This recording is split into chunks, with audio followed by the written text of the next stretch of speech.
In this lecture, we're going to show how we can replace a part in the assembly. So replacing a part in the assembly is really easy. So for example, we want to replace this part here. To do that, we can just right click here. Let's go down here. And here we have an option, replace components. So let's click this one. So first, we have to choose which component do we want to replace. So this is the part 2. And now we have to choose with which component do we want to replace this. So we're going to choose replacing part. This one. So let's click on this one and let's just click OK. And now here we have all our mates entities.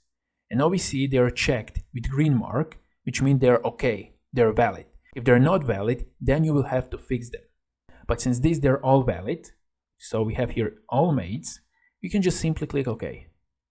And now here we have a different part, this one, as you can see. So all mates are fine, and you can just proceed with this assembly. Sometimes maybe you will have some mates problem, and then you will have to go here to mates, and you will have to define new faces, new edges, and so on. So replacing parts in the assembly can be really easy, but sometimes can you get a lot of trouble with mates.